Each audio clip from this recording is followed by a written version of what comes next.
So, everyone. Today I've brought you a rather heavy piece of history. There was once a doctor. A man who was trained to save lives. And yet, this man took part in the taking of countless lives with his own hands. But here's what's even harder to believe. This man was never punished, not for a single day. How was that even possible? If you watch to the end, you'll learn the reason that history textbooks rarely tell you.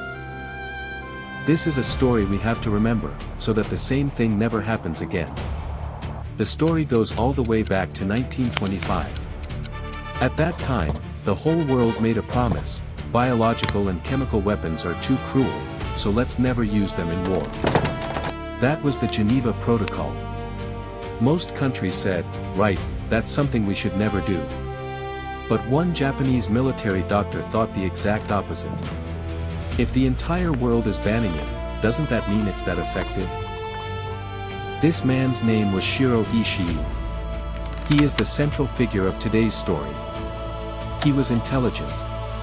The problem was that he used that intelligence for evil. He invented a portable water purification filter and won the trust of the military leadership. It was an invention that saved soldiers who had been dying from contaminated water.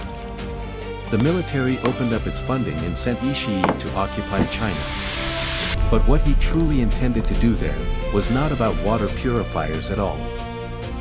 1936, in Pingfang, on the outskirts of Harbin in Manchuria, China. A massive facility was built here. 150 buildings, with the capacity to hold 600 people at a time. Its outward label was the Epidemic Prevention and Water Purification Department, a unit supposedly meant to stop disease and purify water. It was all a disguise. And here, let me tell you the part that breaks my heart the most. They called the people used in their experiments Maryuta. The Japanese word for logs. Why did they do that? Because calling a person would trouble their conscience.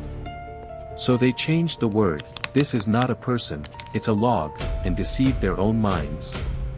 More chilling than the harm itself was the attitude of trying to erase guilt while inflicting it.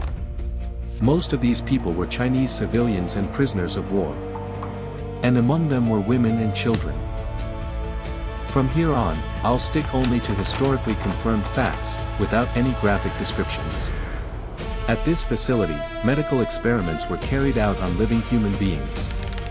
Lethal pathogens such as plague, anthrax, and cholera were deliberately introduced into people, and their progression was recorded.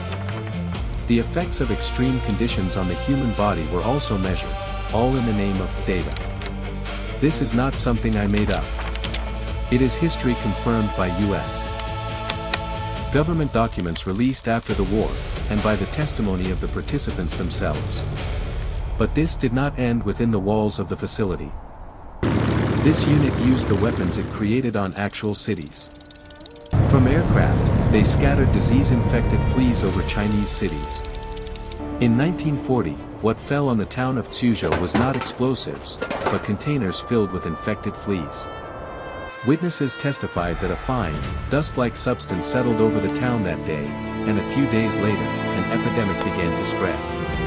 Germ warfare experiments like this took place across several Chinese cities. And here's the irony.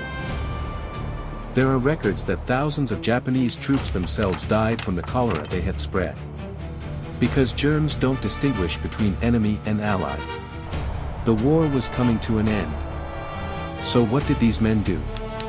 This is where the real twist begins. Just before Japan's surrender, this unit blew up the facility to destroy the evidence. And it is known that, regarding the people who remained at the facility, steps were taken to leave no witnesses behind. Now, you might be thinking, surely they were punished at the war crimes trials. This is the most bitter part of all. After the war, the United States investigated this unit, and came to a realization. The human experiment data these men hold, it's material even we don't possess. This was the time when the Cold War was just beginning. The United States wanted to stay ahead of the Soviet Union. And so the United States, hard as it is to believe, granted Ishii and his men immunity from war crimes prosecution. It was a deal, we won't punish you, so hand over the data. This decision is known to have been approved by MacArthur, the occupation commander at the time, and even President Truman. Even after learning that Allied prisoners of war had also been among the victims, the investigation was halted. Only the Soviet Union ever brought some of the unit's members to trial. So what became of Shiro Ishii? He was never punished. He quietly returned to Japan and died of illness in 1959, at the age of 67. And it wasn't just him. Many of the doctors from the unit rose to high positions in post-war Japanese society, university professors, hospital directors, officials of medical associations. They lived on without consequence. The Japanese government denied the very existence of this unit for decades, and only began to officially acknowledge it in the 1980s. Here's what I really want to ask. We usually believe that evil deeds are punished. But in reality, the man who did the most horrific things survived precisely because of that horrific knowledge. For the reason that your knowledge is useful to us. Is this justice? What do you think? For the sake of data, can justice be set aside for a while? Or should a crime be treated as a crime, no matter the cost? This video was made to honor the victims, and in the hope that the same tragedy never repeats. Please share your thoughts in the comments. Subscribe so you won't miss it. Thank you for watching.